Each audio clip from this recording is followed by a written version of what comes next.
Last time on Races to Places, Lyndon and Basil rode along a precarious road with a slight drop to the left.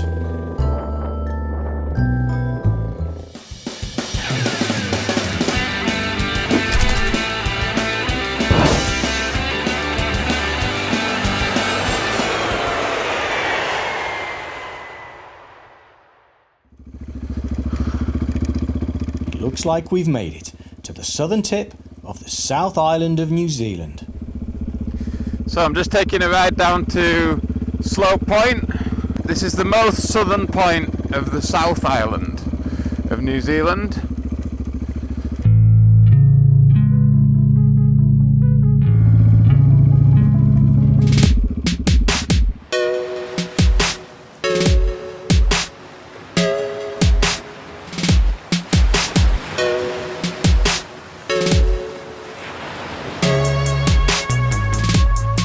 Interesting stats on this sign. Well, here I am at the most southern point in New Zealand, and it's the most southern point that I'll be able to ride on Basil bike, certainly on this continent anyway. The only place that I'll get further south is Ushuaia, South America, but that seems a long way away. But you can see from the sign, the South Pole, 4,800 kilometres away, and the equator, 5,440 kilometres that way.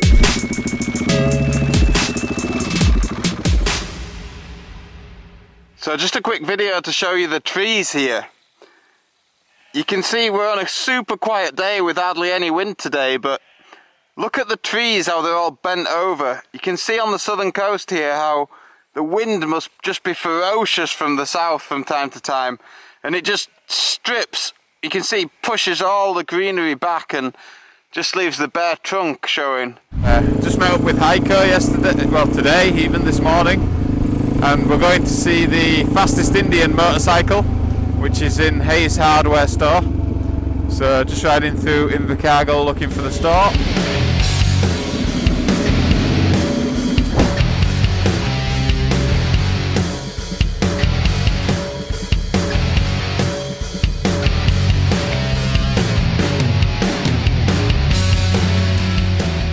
Here we are in Hayes Hardware, and this is the original Indian Scout that Burt Munro took down the salt flats all those years ago. And if you haven't seen the video, The World's Fastest Indian, you need to watch it. It's really, really interesting and an inspiration when you watch the fact that his goal was to take this bike that was designed to do 50 miles an hour into something that would do 200 miles an hour.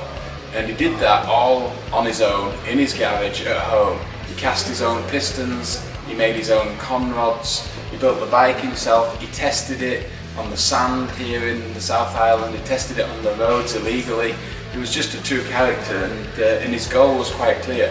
His goal was to make this motorcycle, the Indian, go as fast as possible. So can you imagine looking through that screen doing over 300 kilometers an hour?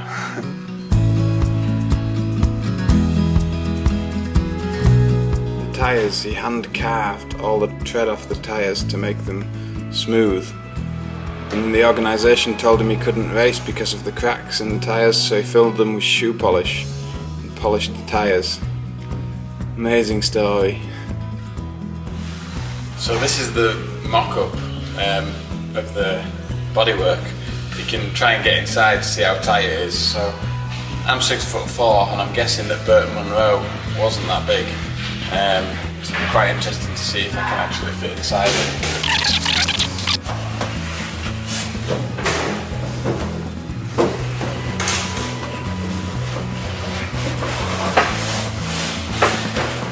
Get the handlebars. Wow.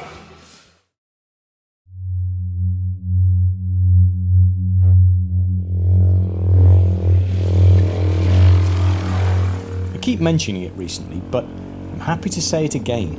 The scenery here in New Zealand really is so beautiful.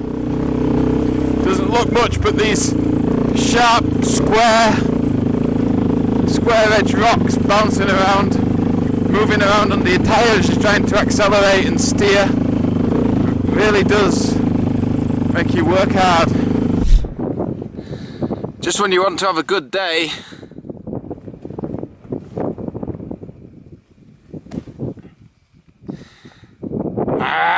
Oh, you're making me feel like I've never loved before. Hey, yeah, yeah. Oh, you're making me feel like I've never loved before. Well, hey, yeah, yeah.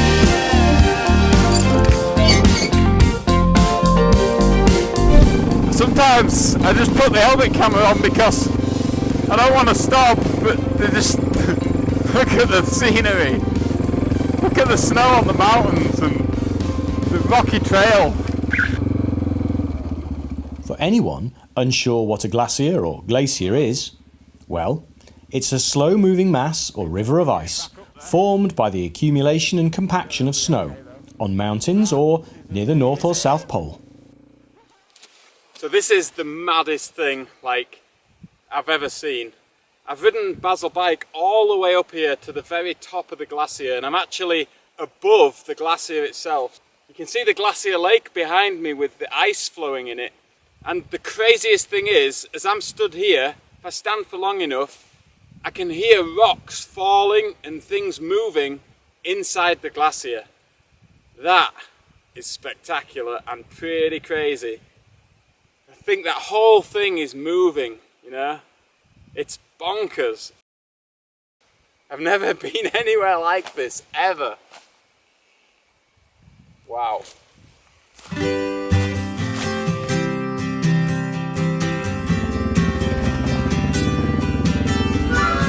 This is proper off-roading. No tracks.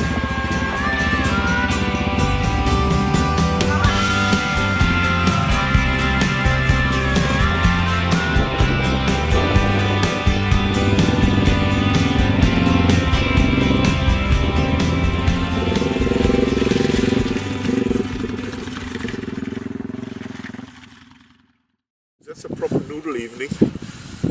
That sounds like Heiko's voice. So I'm presuming Lyndon must have met back up with him and the white elephant. So I just set up camp at the base of the glacier tonight.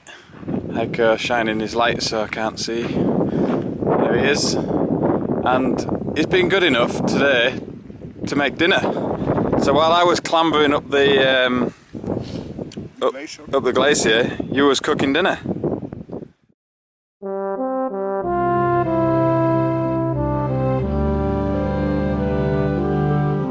Another spectacular sight this morning. I was in the shade yesterday, but this morning it's in the sun.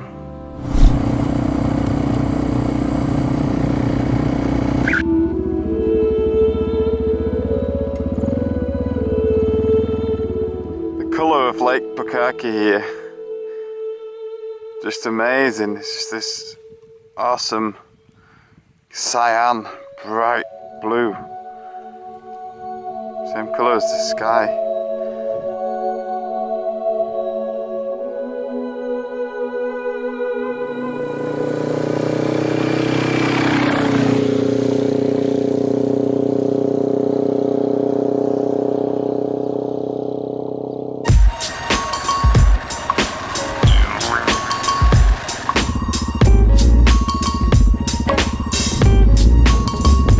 This could result in wet feet.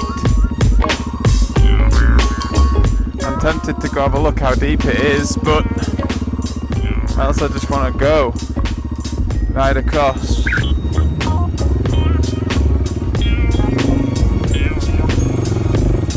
That's it. Woo.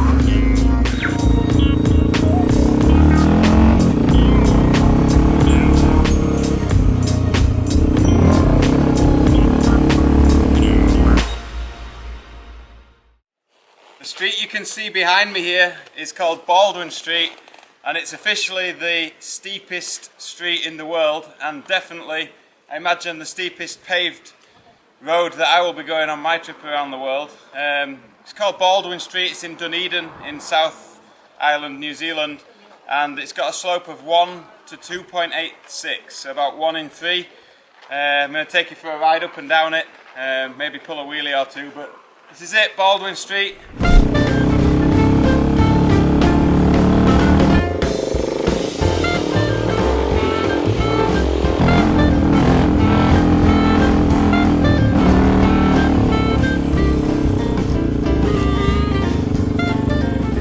I'm just working my way up to Macaulay's hut where I'm going to camp tonight. The track's been washed away by the river in many places. It's the original. So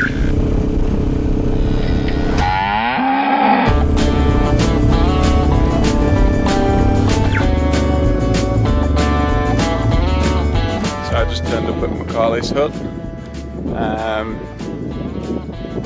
So some of the people here, but must have gone hunting or something.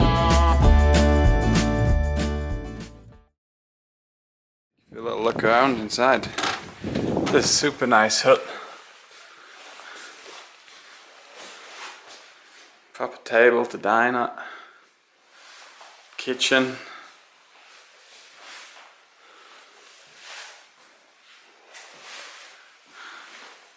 Plenty of kitchen towels to do the washing up. Some photos and history on the wall. And then the bedroom, which is full of bunks. There's people are hiking by the look of it, backpacks and everything. Lyndon could start up a through the keyhole style of programme on travellers' huts with the amount he's visited recently. And a proper log burning stove. In the winter I bet it's so nice here. Now this looks like a proper barbecue, and I bet that food tastes delicious.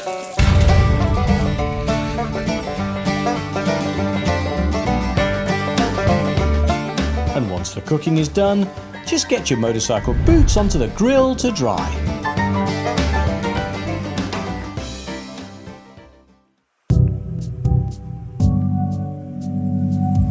Well, I couldn't think of a better place to have a bath on a lovely morning in New Zealand.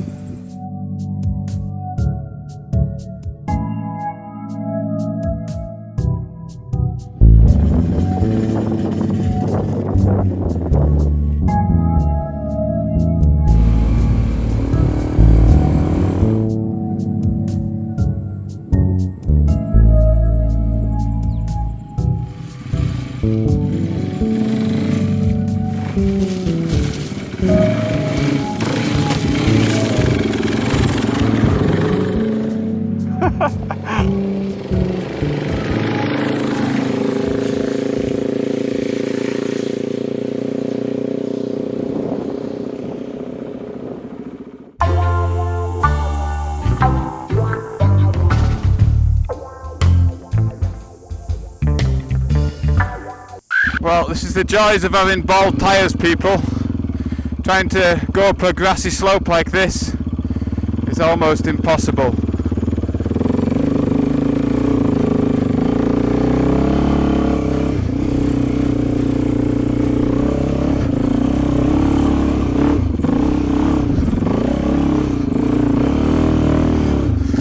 Fuck! Oh my god. It's just impossible. Next time on Races to Places, if you haven't seen the devastation an earthquake can cause, then stand by.